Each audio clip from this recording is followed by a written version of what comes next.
Shalom. I'm your host, Brad Mace, with co-host Russell Kirk, and this is Torah in the Nation. So without further ado, this is my co-host, Russell Kirk. He's been a teacher and a friend for 20 years, and here he is, Russell Kirk.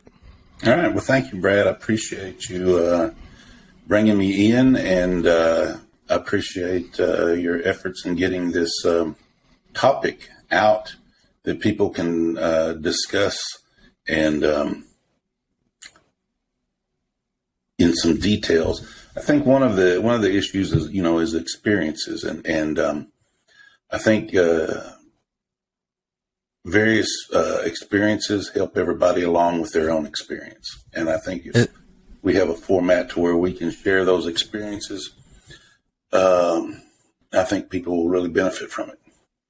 Is that how you came to studying Torah or being a part of Torah? Was it more of experience, or was it something you read, a book you picked up, or what was it for you? Where would you say that it changed, where you started to really look at the Torah from a different aspect, and from the aspect of Old Testament to Torah? When was that, and how was that?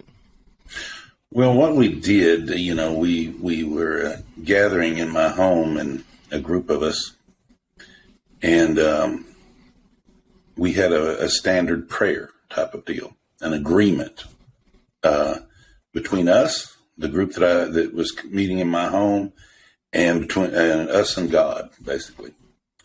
And so the prayer was that we were going to search out God until we found out how He wanted to be worshipped, not how we were going to worship Him. It seems like man picks his style of worship, whether he's Pentecostal or Church of Christ or, Christian, or, he goes out and walks in the woods and gets close to God, or gets in an institution like the Catholic Church. Man picks his style of worship to God, not necessarily God has anything to do with it. He picks the style of worship that he likes. You like the dignity of the Church of Christ, or you like the music of the Pentecostal churches. That's man fits in to where he wants to be. So what we said is, well, would you say that you were more looking for a connection with your Creator and God than you were to be a part of some kind of religion or group? And that's really where the experience was for you? The question is, how did God want to be worshipped? How does God want to be worshipped? Not by the Jewish people. Obviously, He's pretty specific how He wanted to be worshipped by the Jewish people in a temple and a sacrificial system and a priesthood and all that. It was very clear. But how did He want to be worshipped by the non-Jew? How did He want that? Where are you going to find that at? And so there was nowhere to go. We didn't even, at that point in time, we didn't even know to think of the concept of non-Jew. Didn't even enter my mind. Jew and non-Jew didn't enter my mind. At that point, I didn't even know a Jew. Never had any connection with one, never knew one. As far as I know, never really spoke to one. So I had no idea. We just asked the question, how does God want to be worshipped? And you asked that question from an aspect of a Christian, or where were you at that time? No, we were seeking, but we were still most definitely Christian. That's all we knew. All we knew about God and any scriptures or anything was from a Christian's perspective. So we were asking that question from a Christian background, but we wasn't asking it as a Christian, because Christians don't ask that question. Christians pick a denomination. They don't ask how God wants to be worshipped. Then, was there an experience or a disconnect that you felt within Christianity that? Well, I think there was an underlying experience that drove my entire religious consciousness, which happened, I guess, back in around the mid 80s when I was about in my mid 20s in that area. And I hadn't been to church in 12 years. And I remember the date very clearly because I was dating a girl, and it was going through a lot of troubles, and I was going through a difficult time. And she said that she asked me if I would take her to church, if I'd go with her and take her to church. And I thought, well, if it'd help you out, sure, I'll take you to church. And I remember thinking, I haven't been inside of a church in 12 years. And we went to this particular church, and I went in there, and it was a regular little boring, I guess, Wednesday night service. But I remember during that service, I really took a moment to reflect on my life, which, in my 20s, I wasn't living a very good life. I didn't have a very good lifestyle, not very honorable and not very caring and not very virtuous life. So, and I remember feeling bad about that. I felt bad about the life that I was living and what I was doing. You know how it was. We were just a young construction worker traveling, working jobs, doing this stuff like that. I was no responsibilities, nothing. So, and I remember, and I felt bad about it.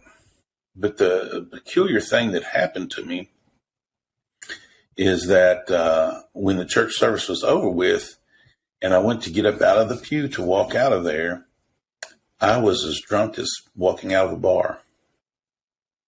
I was so drunk that I could barely make it to the truck and get in my truck. And I so like you really felt drunk. Was no stranger to being intoxicated at the time. So I knew exactly what I was feeling and what I was doing. And it was very peculiar. And I got in the car, in the truck, and we drove out, and I barely made it out of the parking lot and got out into the street and started driving. And I guess I got better and got, back time we got back to the house to where I lived. I was thinking that was such a bizarre experience, and I couldn't get it out of my mind. And the girlfriend went back to her home, to where she came from, from another state. And so, but I was left with this one experience, this one idea. What was that? What was going on that made me feel like that? And it was a physical experience, and that was not explainable. And so I said, well, it happened in a church, and they wrote a book the churches wrote a book, and it's called the Bible. And maybe if I found a Bible, it may explain to me what happened in the church. And at the time, I didn't tell you where I was at the time. I didn't even realize. I didn't know where to get a Bible from. I didn't know that, where do you find a Bible? I had no idea they had stores that just sold Bibles. I had no idea of that. So I was trying to find out. This is the 80s, right? Yeah, this is about mid 80s. So no Amazon, right? No Amazon, no, nothing like that, unfortunately. So I remember going back, visiting home, and I remember sneaking off my grandmother's Bible that my mother had.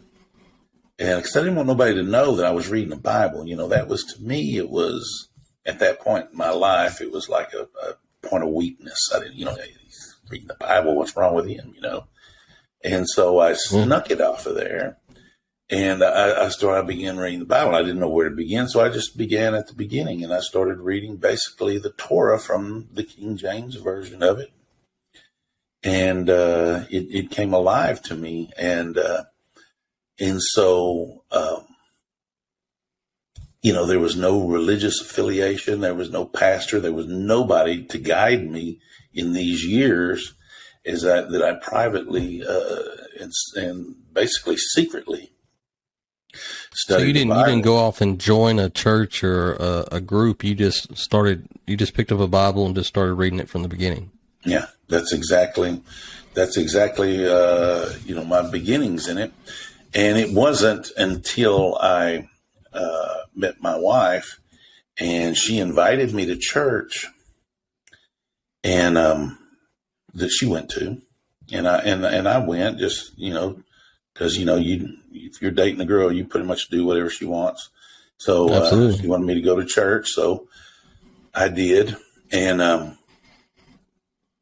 but this was a different, I never experienced a church quite like this before. And the odd thing about it was that I found very peculiar to me is, man, before the church service, these people got together and they studied the Bible as something you studied.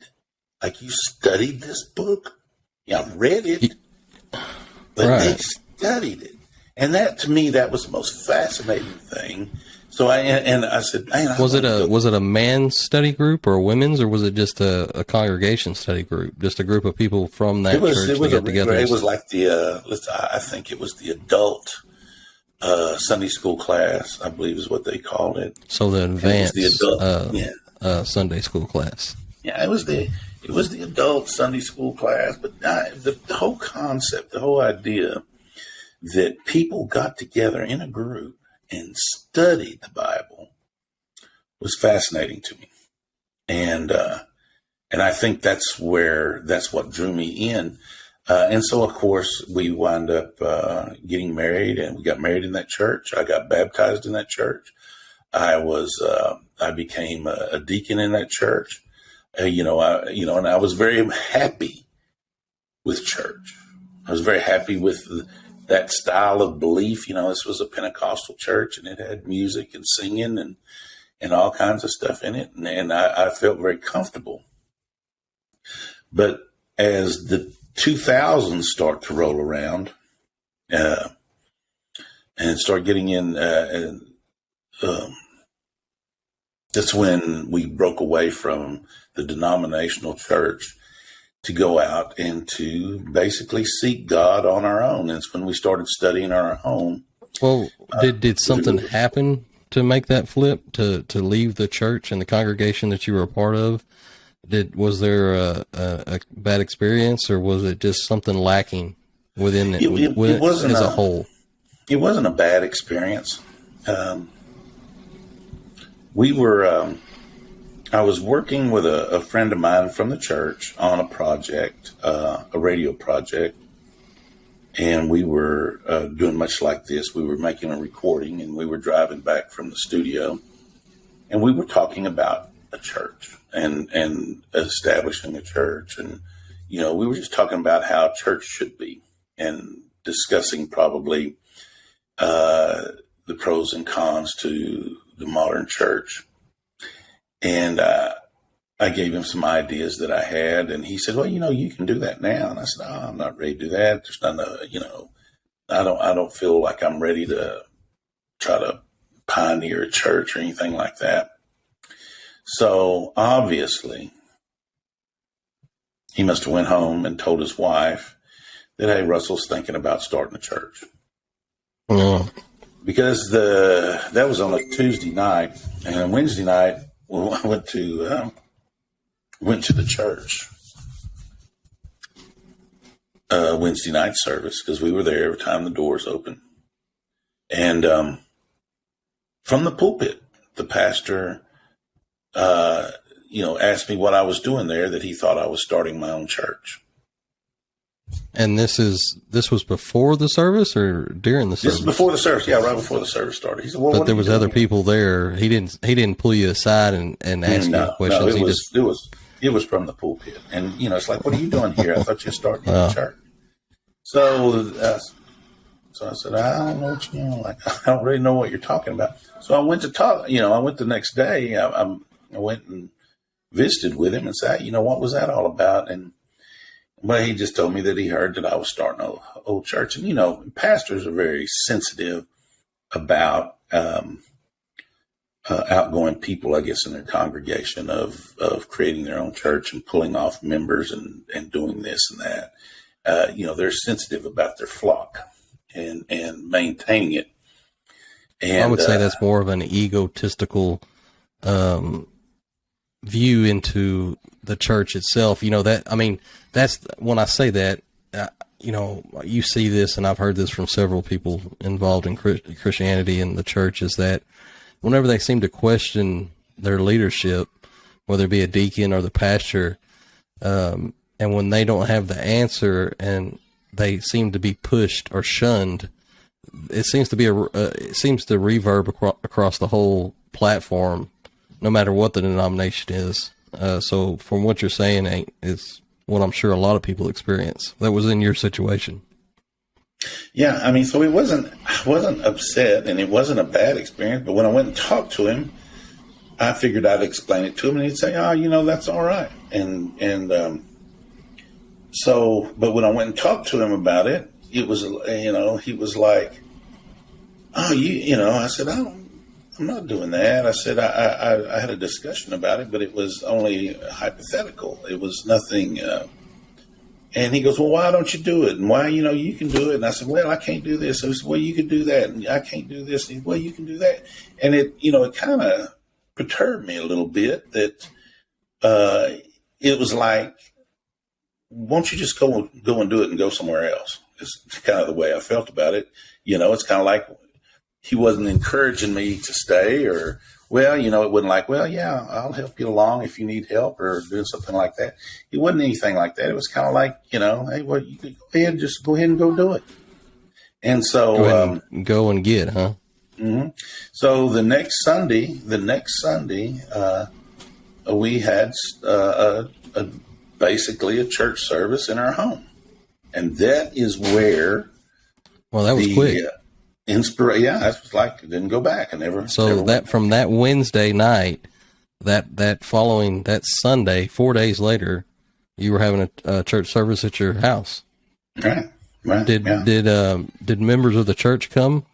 Some, very few. Was it very few? Yeah. Very few. I mean, there was a couple of us that came, and we started studying together. And some family members came, and some friends came that we had, and we had. So from Wednesday night until Sunday when you had that service, what was on your mind? What were you just immediately? Well, I got to do this, and what do I need to do? Or was it that you just felt that, hey, you know, this answers my question, you know, about being part of the church, is, you know, this is something I need to focus in on and just run with? Or were you in despair for a couple of days? I mean, what was the process in those 4 days?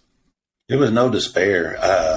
I was, I seen it as an opportunity to learn. And, you know, I had been going to, you know, taking college courses and seminary courses and stuff like that with religion on and off when I could. So, you know, but I never had a real desire or calling to be a pulpit minister. I worked in a lot of ministries. You know, we had a motorcycle ministry. I had a prison ministry that I did, and pro-life. I worked in pro-life a whole lot. So there was a lot of things I did now that I was very active in. But so why not just after that happened Wednesday night? Why not just join another church? Or that's my question. Is you know, I mean, after that point, it seems like you have a few choices there. You know, there's so many. I mean, there's churches across the street from each other in Waco, Texas. We all know that. So why not just join another church? I could have. It would have been very. You know, there would have been other churches that I was associated with through the motorcycle ministry and especially pro-life and all that stuff. I could have went to a half a dozen churches and been welcomed into it because I was well known. But it's just not where you felt that you needed to be. I looked at it as an opportunity to learn and to seek and to find God without any of that trappings, you know. And but when we started, it looked like a church. It smelled like a church. It was very much like a church service. That's all we knew. But one thing was different is that I put up, and I had these. I don't know where I got them from, a job site or something. But these big chalkboards. I'm talking about 10 foot long. You know, whatever they are, 4 foot high, 10 foot long. Probably these huge chalkboards. And of course, we had that big room in the back of our house, and I put those chalkboards up on the wall so we'd have a place to write and write out things because we were going to study. That's what we were there for, was to study. So I had it all fixed up like that. And but out of that, the initial idea was to pray and seek God until we found out how he wanted to be worshiped, not how we wanted to worship God. And once you get there, once you get to that point, that was our motivation of this small group of people. And I'm talking, probably 10, 15 regulars. I've had up to 30 people in that room before or more. Those was just at your house, just in a room at your house. Just a room, the big room, the back of the house, and that we had, and like I said, we've had 30 people or more back in there. So wow, amazing. And so, but we would study, and that's what we did. But our motivation was not to find out, not to create another denomination, not to create another religion or build a church or do all of this stuff. I'm sure that was open as a possibility, but we started, seeking God and how to worship Him. And so then, of course, one question that came up was, what did it look like when Jews and non-Jews worshiped together? And we were, definitely looking into the Christian Bible and seeing this instance in the New Testament to where non-Jews and Jews were obviously interacting together in worship. What did that look like? What did that look like when they did that? And who were, and who were these people and what they were doing? So that was some of our motivation in our study. Were y'all moving in more of a messianic direction at that time, possibly, or is that what your thinking was on it, or was it something outside of that? At the time, messianic was, relatively new, but it was established. And we did go and visit some messianic churches, and it wasn't. So y'all didn't limit, from what it sounds like, y'all didn't limit yourself to a certain group or denomination of people or even religions. No, we're just seeking. We were truly seeking God at that point in time. And like I said, we went and visited Messianic churches, and it was, it was like, I don't know if these guys, know what's going on. It didn't seem like they did. Bless their heart. And, but I could relate to them. We didn't either. Right. I wasn't trying to invent anything or make anything. I was trying to find something out. I wasn't trying to make something. It seemed to me that they were trying to make something. They were trying to make a thing to where these non-Jews worshipped like a Jew, but not really. And so it was kind of bizarre. So, so you were seeking that question at its very core. Traditional Jewish Orthodox worship with Gentiles, not a parfacated substance of something, of two things together. That's not what you're looking for. You wanted to, at its very core, where did this question come from? Did it from something in the first century out of the New Testament, where the question, or I mean, I'm curious of how the thought of Jews and Gentiles worshiping together came to. Well, there's a individual in the New Testament called a God-fearer. Who were they? And who in Israel or Jerusalem, or these areas who didn't fear God and who had to be identified as a God-fearer. And so it took, who was that person? And one of the things that people don't do in their Bible studies is they don't look at who people are. They weren't looking at who a God-fearer was. They weren't looking at who the Jew was, or the Levite, or the Cohen, or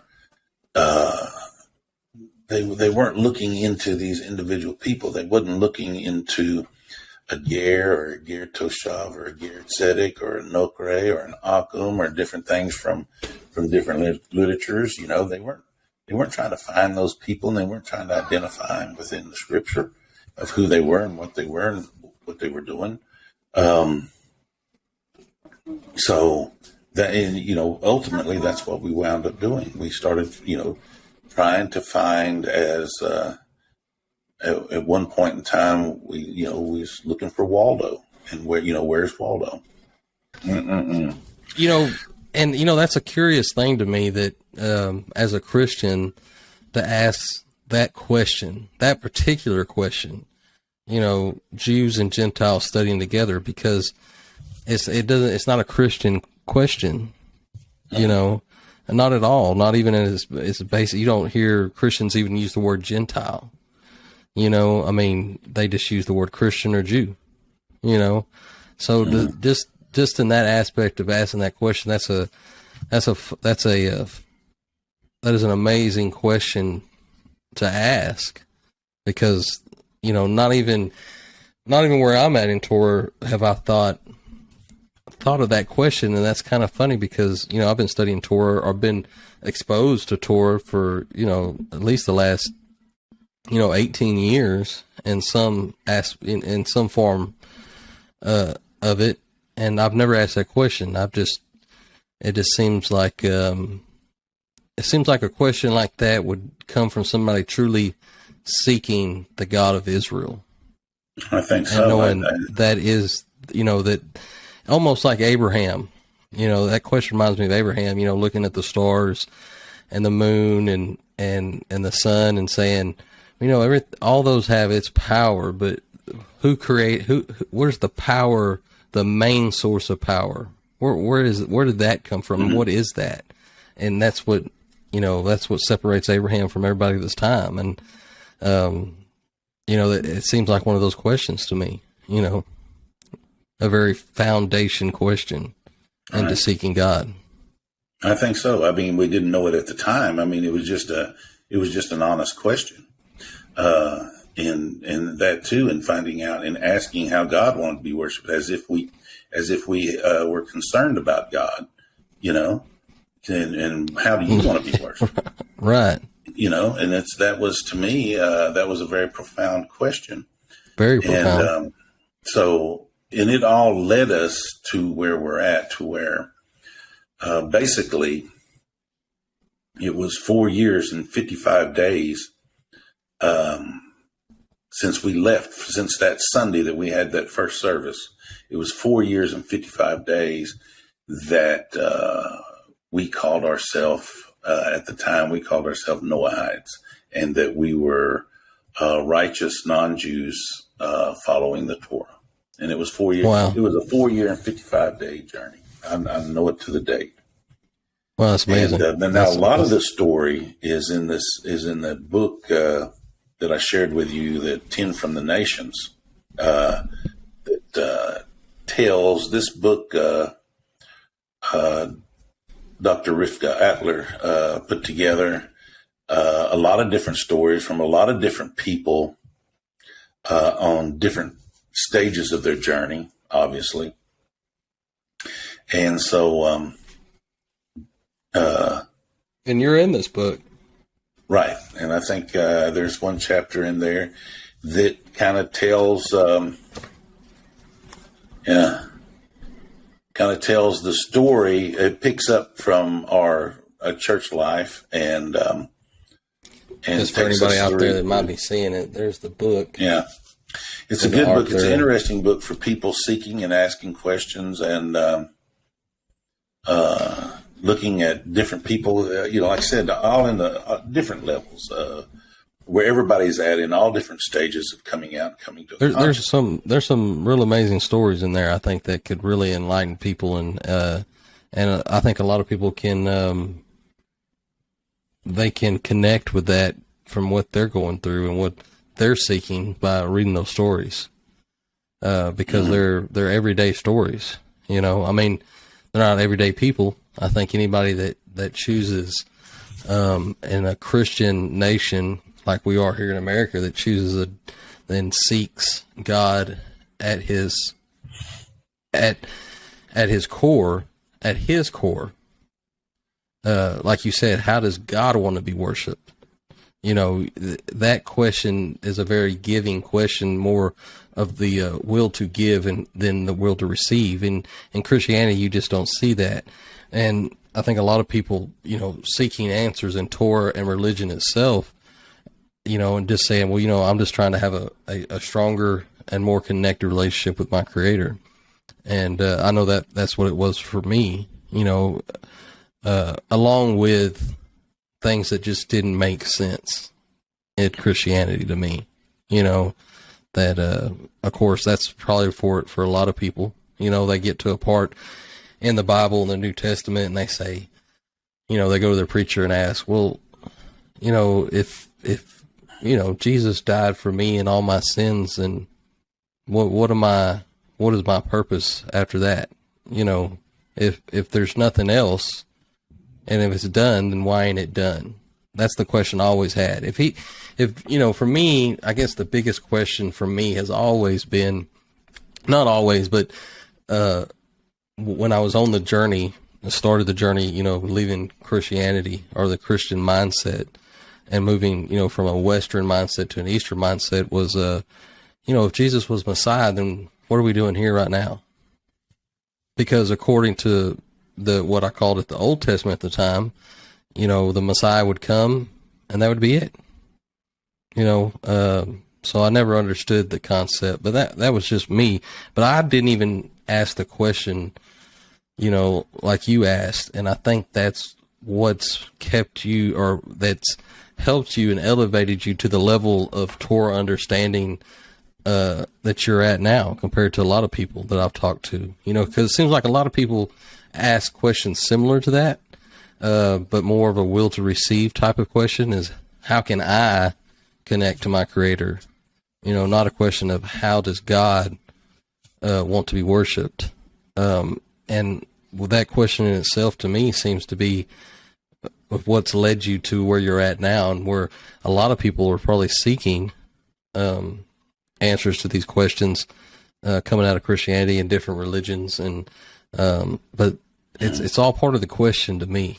If you don't have, if you can never formulate the right question, they'll never get the answers you're looking for. And I think that question there that you asked is what's led you on your path and still leading you today. Yeah. You're absolutely correct, Brad, when you're saying that, people worship God to receive, for receiving. They never worship God in the context of giving. If they did, they would probably ask the question, well, how does God want to be? If they were really considering God in the process of worship, then you would find out how he wanted to be worshiped. And, and so it was, to me, it was an honest question, but that's the thing you have to do is you have to be brave enough to ask the question and be honest enough to seek it out. And that's just what we did. And we had in this, stepping aside from the denominational Christianity and the lifestyle, the Christian model, and we had this one opportunity to really seek it and find it. Now, I guarantee you, God answered us in a way I never would have thought, but it was a very, very clear and direct answer. And to this day, if I'm looking at it back 20 years or more in hindsight, I can see that he answered the question quite thoroughly and completely, and gave me everything that I asked for, and even more so. It's still given today. But we never tried to build an organization. We never tried to build a hierarchy or a structure or invent something. And we never financially benefited from anything. We never charged for it or, asked for money or build a building or create an institution or, all of these things. The minute you engage in that, you might as well, you've started another church. Don't matter what you call it. Well, I think that all comes back to the question, like you're saying, like you just said. It all comes back to the question that you asked. And since it wasn't a receiving question, meaning that you were seeking to gain from the question, even if it's something as simple, like I said, is how can I connect to my Creator better and get to know God better? That's still a will to receive type of question, where your question was, how does God want to be worshipped? And I think that's what separates the whole journey for you compared to 99% of other people is the question itself. That question is still guiding you today, from what I can tell, and that's what's kept you separated from being a part of different organizations or groups or anything else that would have been, like you said, taking money and creating a hierarchy. Is because it all goes back to the question that you asked. And that's why I think in Torah, and the most amazing thing is the question itself. Is that's everything in Torah to me. If you're truly investing in immersing yourself in Torah, and you want to have a better understanding of your Creator, even that itself is a will to receive type of question. There's very few questions that would be on the other side of that, which is the will to give. And I've never heard a better question than that, I think. Yeah.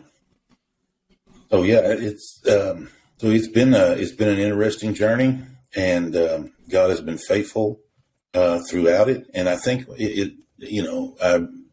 we've tried to keep genuine about it, and I think because of that, so many doors were opened up to us. So many knowledgeable rabbis shared things with us, privately, and opened the doors for us, guided us in things to learn. Teachings, books, shared things with us, and I think once they seen a genuine heart, they connect with it. And, people say, I can't get anywhere with these rabbis. I can't do this. I can't do that. I never had that problem. It's all about the approach, I think. I guess. I guess it is approach or how they connect with them. But I've found the Jewish people altogether to be open and receiving and engaging, and from those that were very observant to share, and to those that wasn't observant, they were wishing that they were more so once they met us. I found that fascinating. Well, it is. It's amazing, and just hearing part of your journey, knowing you as long as I've known you, I know there's so much more to it, but just in that, I think that's the most important aspect. You talking about the question and where that one question has led you is it's an amazing, especially from where you started, leaving a church drunk, from not drinking anything to today to being completely immersed in the Torah and the Jewish people as a Gentile, says a lot, from where you were at to where you're at now. And, Hashem's amazing, and Torah's amazing, and thank you, Russell, for sharing that journey with us, and hopefully we can continue on with this, because I just knowing you and knowing what type of man you are, I know there's a lot more light you can shed onto this subject and onto the journey of Gentiles connecting with Torah, and I appreciate it. And it was Torah's amazing, God is amazing, sages are amazing. Thank you. Thank you, Brad.